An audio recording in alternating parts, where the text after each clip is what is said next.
Welcome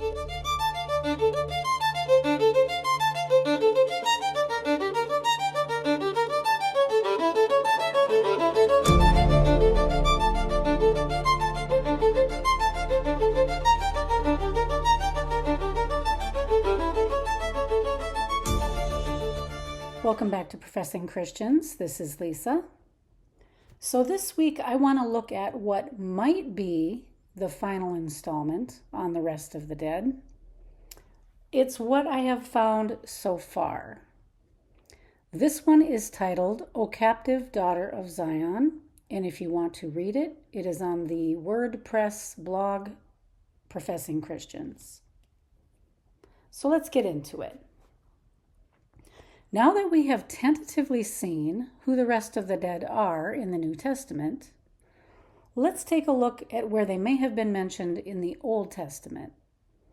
I have to believe they are talked about in quite a few places, but let's look at the Psalms, Jeremiah, and the prophet Isaiah.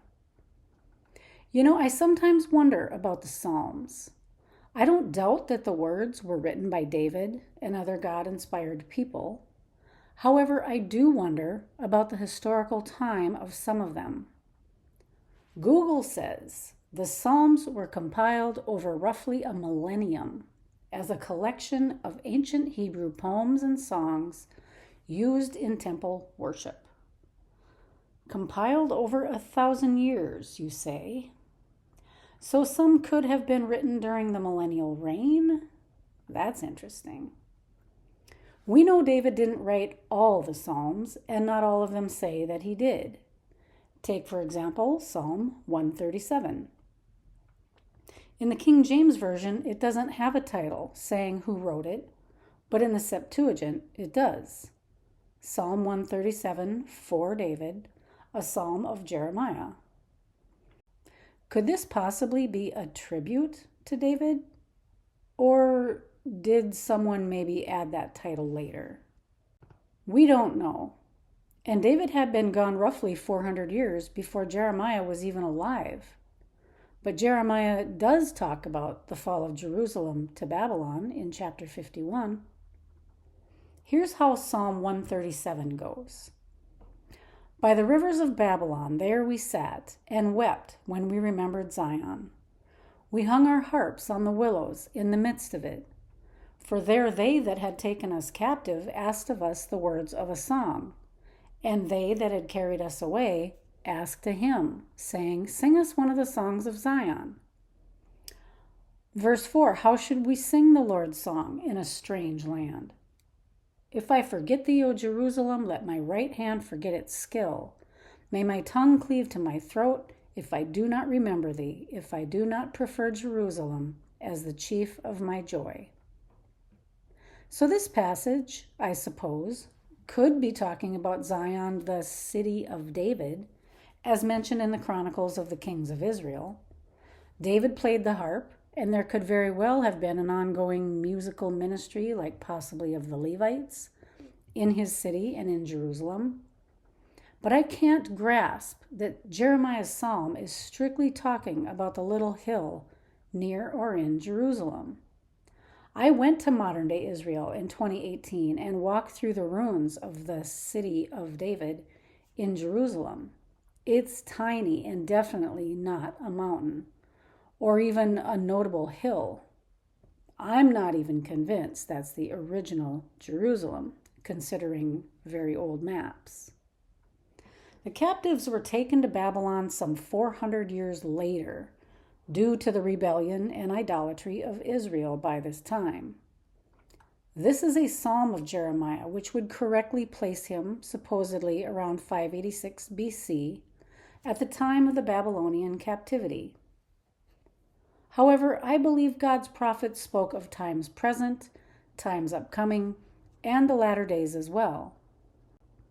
We that find ourselves in these latter days have our hope in a Father that is speaking to us as well. Why else are the scriptures still preserved for us to read, enjoy, and learn from? The prophets of old are witnesses that the Almighty speaks from the distant past far into the future.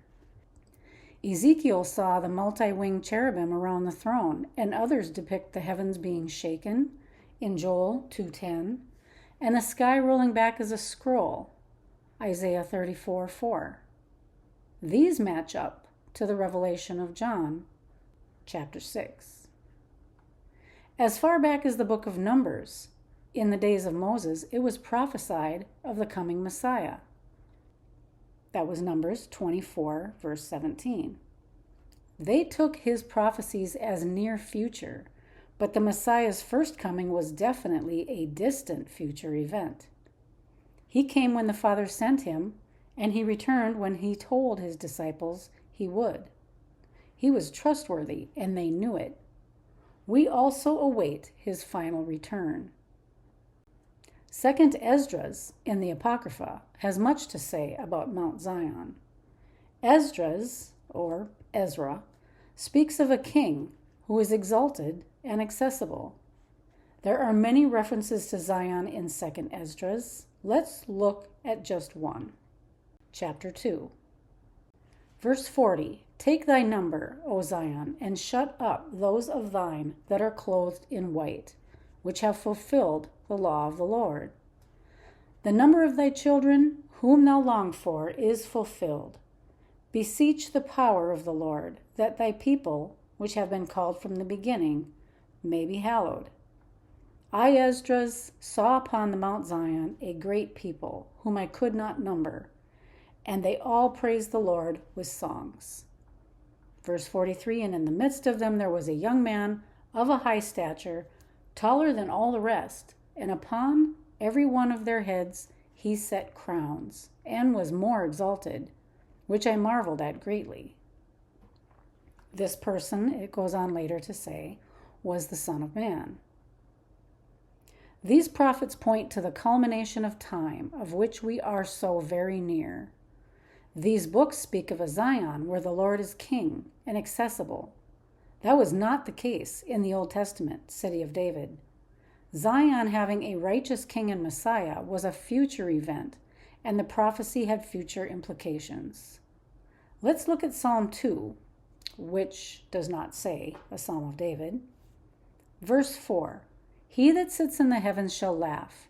The Lord shall have them in derision. Then shall he speak unto them in his wrath, and vex them in his sore displeasure. Yet have I set my king upon my holy hill of Zion. I will declare the decree. The Lord hath said unto me, Thou art my son, this day have I begotten thee. The Lord did not say that to David. He said that to his only begotten Son, Jesus Christ. This is confirmed by Jesus himself in John 3. Jesus was of David's seed. David was not the king of the Zion that pertains to us. Psalm 9, verse 11. Sing praises to the Lord which dwells in Zion.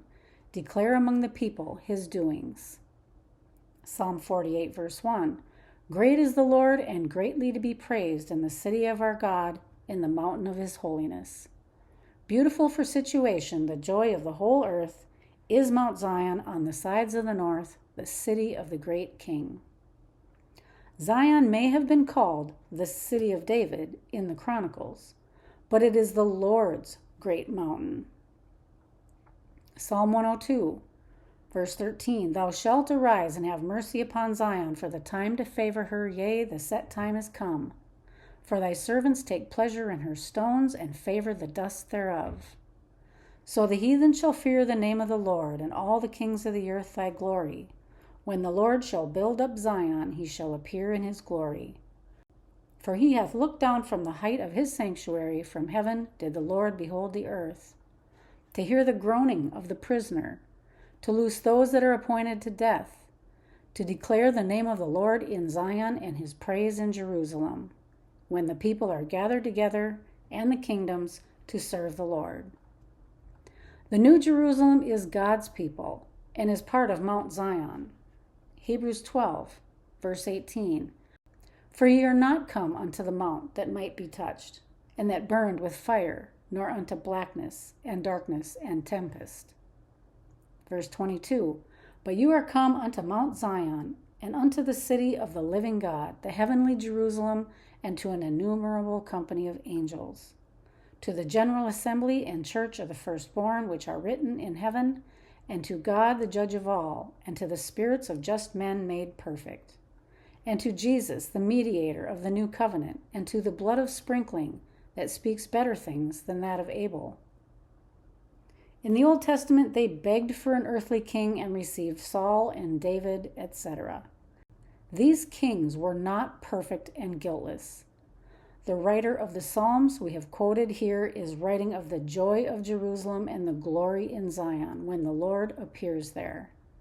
It is clear the Zion of the new covenant is the one of God's focus. It's where his throne is, after all. I happen to think the same goes for the future references of Babylon. Babylon has had a lot of revivals, per se, over the years. It started out as the place where God scattered the people for their rebellion and wickedness. It had many infamous rulers, such as Nimrod, Hammurabi, Nebuchadnezzar.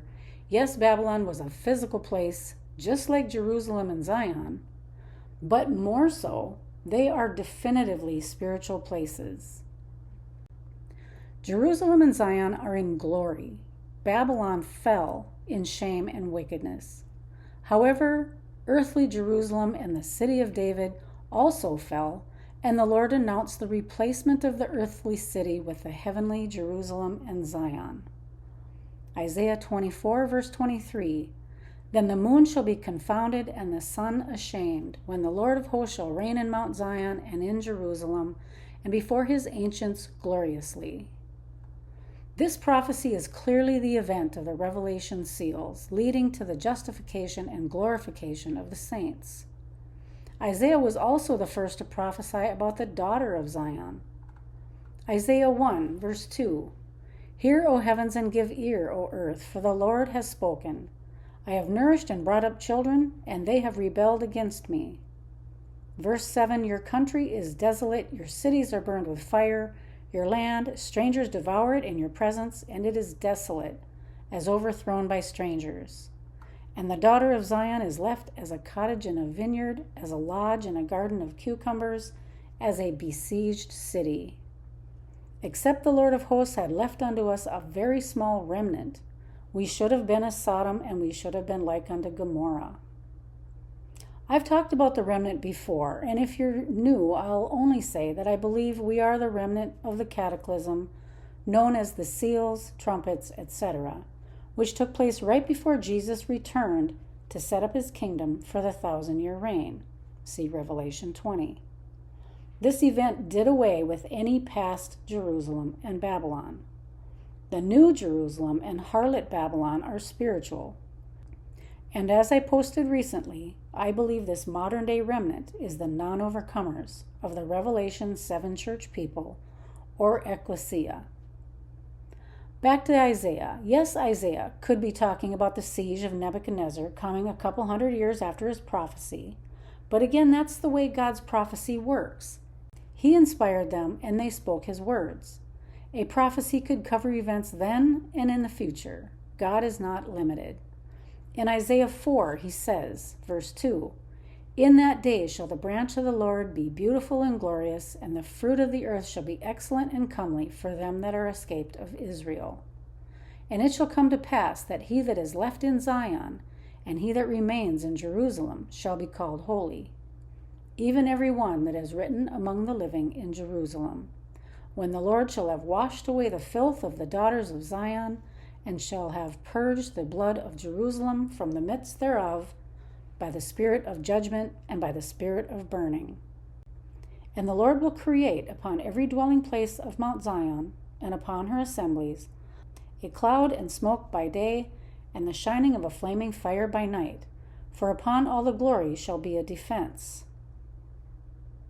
Here we have a reference to the past, the Exodus, a reference to the daughters of Zion at the time of the purging of Jerusalem, and to the future glory.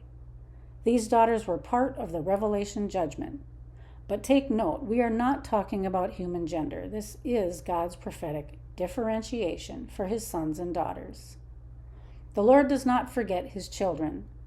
The overcomers were glorified, and the non-overcomers taken captive to a strange place, a place of foreigners. They became the remnant. Like the remnant of old, they were taken and preserved to eventually become, once again, part of his household. I believe they were placed back into the world after the millennial reign to endure till the end. I believe this was part of the first resurrection. Revelation 20.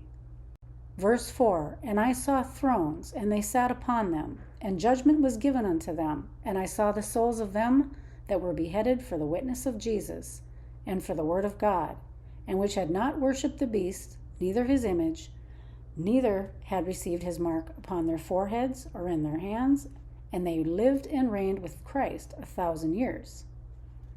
I believe these are the overcomers. Verse 5, But the rest of the dead lived not again until the 1,000 years were finished. I believe these are the non-overcomers. This is the first resurrection. Verse 6, Blessed and holy is he that has part in the first resurrection. On such the second death has no power, but they shall be priests of God and of Christ, and shall reign with him 1,000 years. The overcomers and martyrs were resurrected and glorified and given the reward of reigning with him for the millennium. The rest of the dead, they live again. Does the second death have power over them? Not if they overcome. And I believe his called do overcome, or else he wouldn't put us here to be his witnesses. What Isaiah is saying leads me to believe we are the Zion witnesses, called the daughters of Zion, and we are here on earth with Satan and the children of Babylon during this little season of deception as captives. I'm not asking you to believe it, but I do. Consider this. We are here, but we feel like we belong there. Where is there? There is heavenly Jerusalem, where the saints are. We identify with them.